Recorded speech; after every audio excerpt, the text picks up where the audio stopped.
I don't want to script this video, I just want to share my thoughts on the passing away of Akira Toriyama, and in general, just how his works have impacted the world and me personally. So I woke up to several text messages of people sending me their condolences, and I'm thinking, what on earth is going on? And they're saying, really sorry for the loss. So I go onto the official Dragon Ball site and I learned that Akira Toriyama passed away on the 1st of March due to acute subdural hematoma, and he was only 68 years old. Akira Toriyama is one of the most influential manga creators in all of history. If not, he's the greatest manga creator. He is the manga legend. I cannot think of anybody in the field who matches the level of talent and skill that Toriyama has. Toriyama gained initial success from Dr. Slump, but it wasn't until the release of Dragon Ball where he became a worldwide icon. The success of Dragon Ball spans over multiple generations, from kids who were born in the 70s who grew up with the serialization of Dragon Ball in Weekly Shonen Jump and then watched it live on Fuji TV in Japan in the 90s, and then to my generation of millennials who were born in the 90s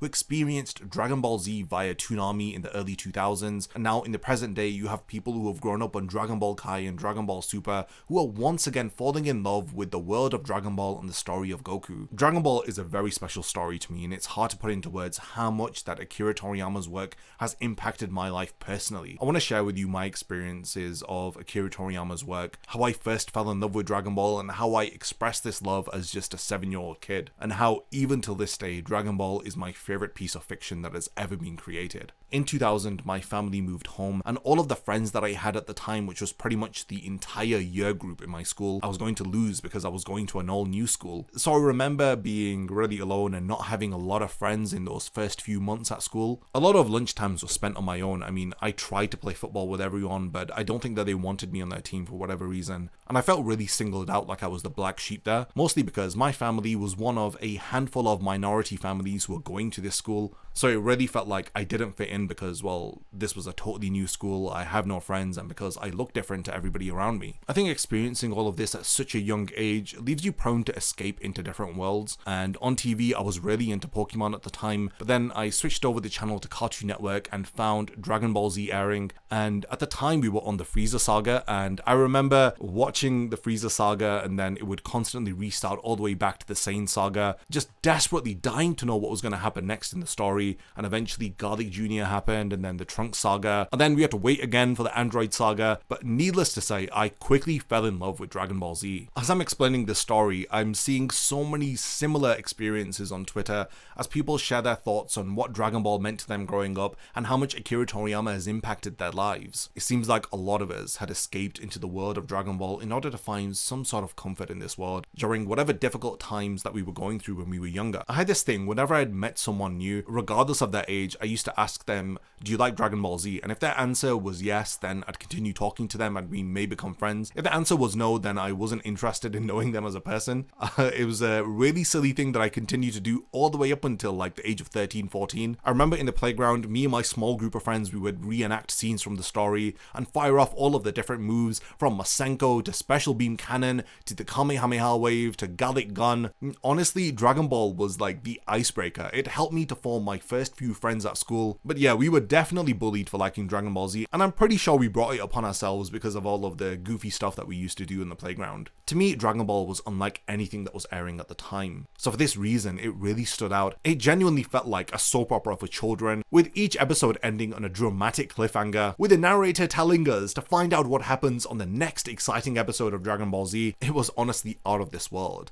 And then later, when I'd learnt about the man behind Dragon Ball, Akira Toriyama, it made me fall in love with the series even more. When I had read Akira Toriyama's interviews and when I had learnt more about his personality, it's so evident where so many of his characters have come from. He has elements of Krillin, he has elements of Piccolo, Goku, Vegeta, and he definitely has elements of characters like Yajirobe and even Master Roshi. At its lowest, Dragon Ball is a fun, goofy adventure following a monkey boy getting up to antics, and at its best, it's a story that teaches you about courage, redemption, learning how to overcome your limits, and even teaching you how to find acceptance and acknowledgement within the world through persistent dedication and hard work. Out of all of the story themes that I have listed, I think the most prevalent one that is present within Dragon Ball is this theme of redemption. We see how so many different characters go through this arc of redemption just from simply having met Goku. Now, these arcs of redemption can be really small, like Krillin's redemption, after he initially starts to train with Goku and sabotages his training, and then ends up becoming Goku's best friend in a a very short span of time, and then to really big antagonists within the story like Tien, Piccolo, Vegeta, all going through their own redemption arcs, which had all pretty much started because their lives were impacted by Goku. And it's no exaggeration to say that Goku has impacted all of our lives across the globe. There are so many kids who didn't grow up with proper parental figures who learnt so many life lessons from the character of Goku, and ultimately all of this stems from Akira Toriyama. When I was younger, there wasn't really that many Dragon Ball things to buy in the UK,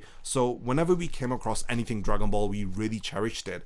And I know that me and several other kids had folders like this, where we had collected all of our Dragon Ball drawings and our pictures that we had printed out. And you can see the date on there, 2003 Dragon Ball. And at the time, like, I was getting into Dragon Ball GT. And then when that had wrapped up, I thought that that was the end of the Dragon Ball story. And then we were eagerly anticipating Dragon Ball AF. And let me tell you, we actually thought Dragon Ball AF was a real thing. I mean, just having a look inside this folder just takes me back.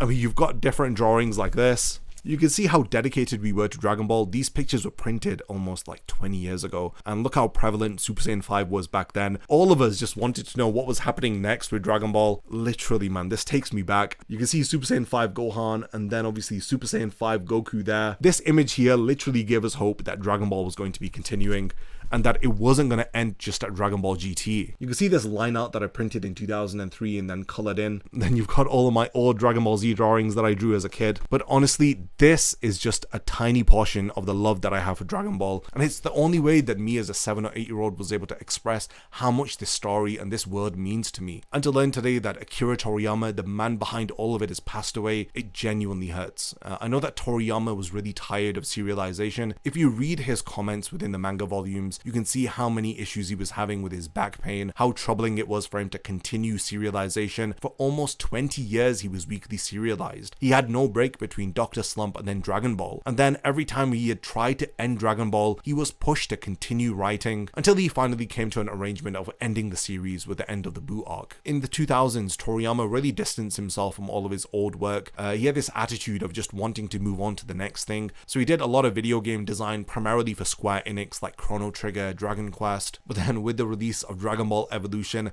which turned out to be a blessing in disguise, Toriyama was motivated to come back to the world of Dragon Ball and release Battle of Gods. Ever since 2012, I feel like I've been reliving my childhood, with Resurrection F then releasing, and then with the release of the Dragon Ball Super anime, then Dragon Ball Super Broly, and then Dragon Ball Super Superhero, and now we've got Dragon Ball Daima to look forward to, which is probably going to be the last piece of Dragon Ball media that Toriyama has been involved with. It's just really upsetting to know that one of the biggest icons of our childhood has passed away, and I don't really know how to process it. Even before recording this video, I was in tears, just really upset about this entire situation, because with the passing of Akira Toriyama, I feel like we've lost Goku, Piccolo, Vegeta, Krillin, all of these iconic characters that he had imagined, designed, and then brought to life within the pages of the manga. Honestly, there is nobody else who's going to do it like Toriyama. He is one of a kind. Without Toriyama, I wouldn't be the person that I am today. Without Toriyama, there would be no One Piece, Bleach, or Naruto. Masashi Kishimoto, Ichiro Oda, and Tite Kubo have each cited that Toriyama is an inspirational figure, and Dragon Ball has influenced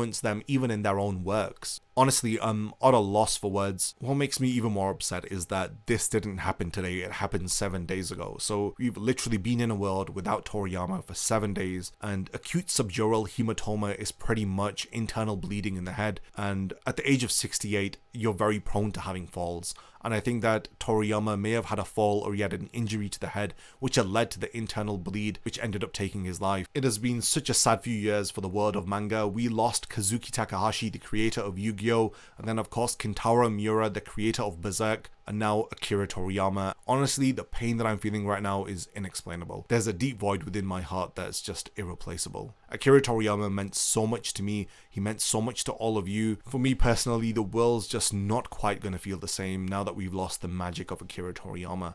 I think to top everything off, it's best to read Akira Toriyama's final comments that he made at the end of Dragon Ball serialization. So he leaves a message saying, "Thank you and goodbye. Thank you so much for reading Dragon Ball for all of these years. I'm grateful for all of the support that you've shown me right to the finish line. I've been planning this end for quite a while. I'm sorry that it had to be announced so suddenly. My editors have agreed to let me end this manga so I can take some new steps in life. It's time to take a break. Although I may draw some one-shots here and there, I'm sure you'll see me again, and I'm sure it'll be fun, or at least I hope so. So stay tuned until we meet again. So long." And then Toriyama draws his little Toribot and he has a speech bubble that says, "Tackle life with as much energy as Goku, and I'll try to do the same." And honestly, since the end of Dragon Ball, it's hard to say that Toriyama hasn't lived up to these words. He continued to design incredible worlds, from Blue Dragon to Dragon Quest to Chrono Trigger, and then to other incredible works like Sandland, Nekomajin and Nekomajin Z, even to the present day where he was still involved with Dragon Ball, doing the character designs and story outlines for the movies and Dragon Ball.